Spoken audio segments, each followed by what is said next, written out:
Hello everyone, আসসালামু আলাইকুম। সবাইকে স্বাগত জানাচ্ছি ভুবনস মম চ্যানেলের নতুন একটি ভিডিওতে। আশা করি আজকের ভিডিওটি আপনাদের সবার ভালো লাগবে। আজকের ভিডিওটা সকাল থেকেই শুরু করেছি, তো সবাইকে জানাচ্ছি শুভ সকাল। কি চমৎকার ফুল ফুটছে, তাই না? এইরকম ফুল দেখলে কিন্তু মনটা এমনিতেই ভালো হয়ে যায়। তো অনেকগুলি ফুলই ফুটছে, কিছু কলিও আছে, আরও ফুটবে দেখা যায়। তো ছাদেও আমার কিছু রেন লিলি লাগানো আছে, হলুদ আর সাদা। তো এখানে ছাদে এসে আবার একটু ভিডিও করলাম।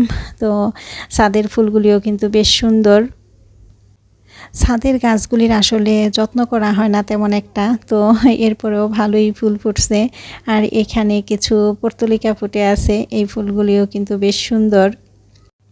ছাদে এখানে নয়নতারা ফুল, কাটা মুকুট, রেইন লিলি, তারপরে মেহেদি গাছ আছে, তুলসী পাতার গাছ আছে, নিম পাতা গাছ আছে, তারপরে অ্যালোভেরা, এরপরে পুঁই শাক। আসলে অনেক গাছই আছে, কিন্তু তেমনভাবে যত্ন করতে পারি না। তো দেখা যায় যে মাটিরও সমস্যা, মাটিও পাওয়া যায় না তেমন একটা। আর বারান্দায় এনে যে গাছগুলি রাখবো সেটাও সম্ভব হয় না, কারণ একটাই তো বারান্দা, এই বারান্দাতে দেখা যায় কাপড় শুকাইতে হয়। তো বারান্দাতে যদি গাছ দিয়ে বেশি গ্যাঞ্জাম করে রাখি তাহলে কিন্তু ভালো লাগে না। তো এই কারণে আর বারান্দায়ও আনি না।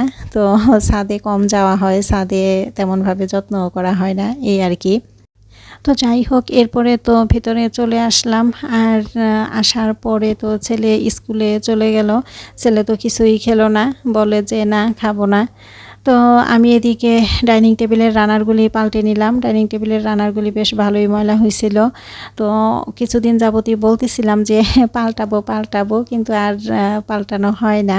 তো আজকে পাল্টে দিলাম। আর এদিকে চেয়ারের কভারগুলিও খুলে নিলাম। তো চেয়ারের কভারগুলিও দিয়ে দিব। তো প্রিয় দর্শক, আপনারা যে যেখান থেকে বসে এই মুহূর্তে আমার ভিডিওটি দেখা শুরু করেছেন, আপনাদের সবার কাছে ছোট্ট একটি রিকোয়েস্ট থাকবে, প্লিজ আমার ভিডিওতে একটি লাইক দিয়ে ভিডিওটি কন্টিনিউ করবেন।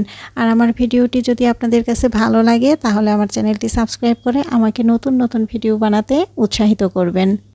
তো টেবিলে যেই মানি প্ল্যান্টের গাছটা ছিল সেটা কিন্তু একটু বেশি বড় হয়ে গেছে, লতা পাতা একটু বেশি লম্বা হয়ে গেছে। তো এজন্য এটাকে বাইরে বারান্দায় রেখে আসলাম। আর আরেকটা গাছ এখানে এনে রাখলাম, এটা কিন্তু ছোট আছে এখনও। তো আমি দেখা যায় এমনই করি, কয়েকটা টবের মধ্যেই এরকম মানি প্ল্যান্টের গাছ লাগানো আছে। দেখা যায় কিছুদিন যেটা ঘরে রাখি সেটা আবার পাল্টে বাইরে দিয়ে দিই, আবার বাইরে থেকে এনে ঘরে রাখি, এমন করেই রাখি। তো এখন মনে হচ্ছে যে একটু নাস্তা করি। আর নাস্তা বলতে এখন রং চা বসাইছি, রং চা খাবো আর টোস্ট বিস্কিট খাবো এই। তো ছেলে তো সকালবেলা নাস্তা না করেই চলে গেল। আসলে একা একা নাস্তা করতে কিন্তু ভালো লাগে না। তো এখন টোস্ট বিস্কিট দিয়ে তারপরে চা খেয়ে নেব। আর এই টোস্ট বিস্কিটটা কিছুদিন আগে আনছিলাম, তো এটা আর রাখা হয় নাই, খোলাই হয় নাই, তো এখন খুলে নিলাম।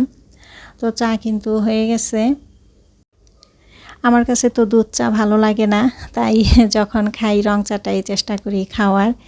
তো এখন চা খেয়ে নিব টোস্ট বিস্কিট দিয়ে। চা দিয়ে খাওয়ার জন্য আমার কাছে এই বেলামের টোস্ট বিস্কিটটাই বেশি ভালো লাগে।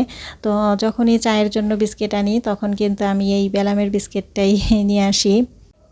তো চা খাওয়া শেষ করে তারপরে চলে আসি রান্নাঘরে। রান্নাঘরটা একটু পরিষ্কার করে নেব। আর এখানে কিছু প্লেট বাটি আছে, সেগুলাও ধুয়ে পরিষ্কার করে নেব।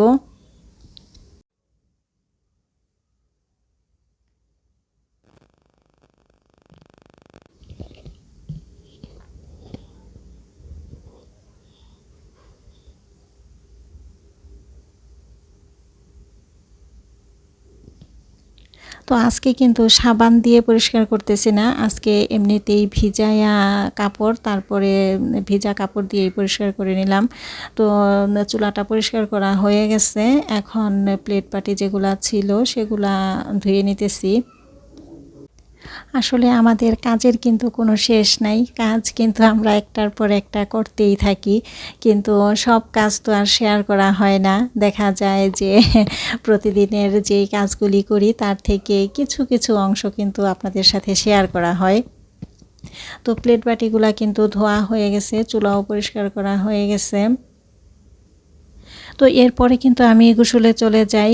আর আজকে কিন্তু টেবিলের রানারগুলি আর ধুই নাই, কারণ আকাশটা কিন্তু বেশ মেঘলা আর হালকা হালকা বৃষ্টিও পড়তেছে।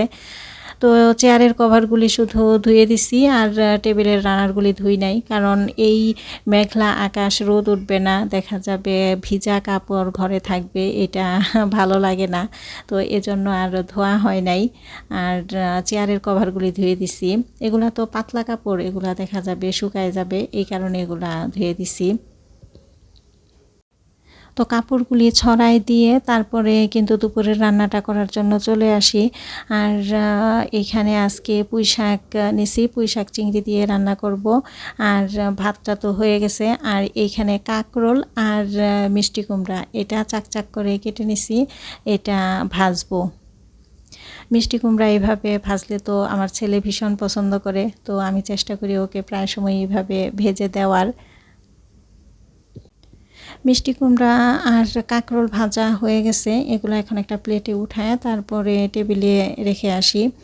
আর একটু ডালও রান্না করব, কারণ ডাল তো লাগবেই। তো ভাত আর মিষ্টি কুমড়া আর কাঁকরোল ভাজাটা রেখে আসলাম টেবিলে। আর এদিকে চিংড়ি মাছটা সব মশলা দিয়ে ভালোভাবে কষিয়ে তারপরে এখানে আলু আর পুঁই শাকের ডাঁটিগুলি দিয়ে দিলাম। পুঁই শাকের ডাঁটি আর আলুটা একটু সিদ্ধ হলে তারপরে শাক দিয়ে দিব, কারণ শাকটা তো সিদ্ধ হতে বেশি সময় লাগবে না। পুঁই শাকের ডাঁটি আর আলুটা তো সিদ্ধ হতে একটু সময় লাগবে, এজন্য আগে একটু সিদ্ধ করে নিতেছি। তো এই যে শাক দিয়ে দিলাম, শাক দিয়ে তারপরে এখন একটু নাড়াচাড়া করে তারপরে ঢেকে রাখবো। পুঁই শাকটা এইভাবে রান্না করলে ভালোই লাগে, সবাই পছন্দ করে। এদিকে পুঁই শাক হইতে থাকুক, আর এইখানে আমি একটু আমের জুস বানাই নিতেছি। ছেলেটা তো সকালবেলা না খেয়ে গেছে, এসেই বলবে যে ক্ষুধা লাগছে, খেতে দাও। তো আসলে সাথে সাথে তো আর ভাত খাবে না, তো এই জুসটা খেলে ভালো লাগবে, তো এই কারণে আমের জুসটা বানায় রাখলাম। জুসটা এখন ফ্রিজে রেখে দেই। আর এদিকে পুঁই শাকটাও কিন্তু হয়ে গেছে, পুঁই শাকটা এখন নামায় ফেলবো। এদিকে একটু ডালও বসাই দিছি, টমেটো দিয়ে ডাল রান্না করতেছি। আর পুঁই শাকটা তো হয়ে গেছে, পুঁই শাকটা একটা বাটিতে নিয়ে নিলাম, টেবিলে রেখে দিলাম। আর এদিকে আমার ছেলেও কিন্তু চলে আসছে। তো ও বলতেছে যে আম্মু ভীষণ টায়ার্ড, আমাকে ঠান্ডা কিছু দাও। তো এই ঠান্ডা ঠান্ডা জুসটা দিলাম, পরে ও তো ভীষণ খুশি।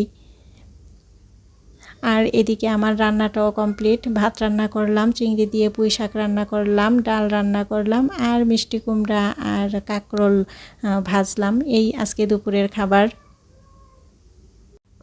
এরপরে তো ছেলে একটু রেস্ট নিয়ে গোসল করলো, নামাজ পড়লো, আর আমিও নামাজ পড়ে নিছি। তারপরে দুজনে দুপুরের খাবারটা খেয়ে নিছি।